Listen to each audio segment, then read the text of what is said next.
কুরবানি মানিয়ে নিতাম না, প্রশাসন কইমু যদি কোনোভাবে ইসকনের চাপে জয় ছুটি যায় যে কোনো সময় আমরা বড় ধরনের এক সময় যাইমু।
প্রশাসন জবাব দে, নবীজিকে গালি কেন, নবীজিকে গালি কেন, প্রশাসন জবাব দে, বিশ্ব নবীর অপমান সইবে না রে মুসলমান, সইবে না রে মুসলমান, বিশ্ব নবীর অপমান।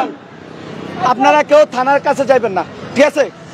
কালকে তো প্রশাসনে আমাদেরকে একটা কথা দিছে না, আমরা বলছি রাত্রেবেলা আমরা তাদের সাথে দেখা করব, ঠিক আছে? আমরা আগে থানার যাবো, যাইয়া দেখবো তারা কি উদ্যোগ নিছে। গতকালকে রাত্রে জয় নামে একজন হিন্দু ছেলে আমাদের ইসকন করেছে, আমরা যতটুকু শুনছি সে আল্লাহ আমাদের বিশ্ব মানবতার দূত হযরত মুহাম্মদ মুস্তাফা সাল্লাল্লাহু আলাইহি ওয়াসাল্লামকে গালি দিছে। বাংলাদেশে ব্লাসফেমি আইন খুব জরুরি দরকার, এরা খুব বেশি বাড়ি গেছে। এরা ব্লাসফেমি আইন করিয়া আল্লাহর নবীরে যে গালি দিব তার একটাই শাস্তি, যদি মুসলমান তওবা করে তার একটাই শাস্তি, মৃত্যু। মান সাব্বা নবিয়ান ফাকতুলু, সুজা কথা, আল্লাহর নবীর যে গালি দিব তার কইলি তো তারে তার কল সুজা মার। আমরা যতটুকু জানি থানাত আছে, আমরা তার সর্বোচ্চ শাস্তি দাবি করি। আল্লাহর নবীরে গালি দেওয়া মানে শত শত কোটি কোটি মুসলমানের বুকে আঘাত দেওয়া।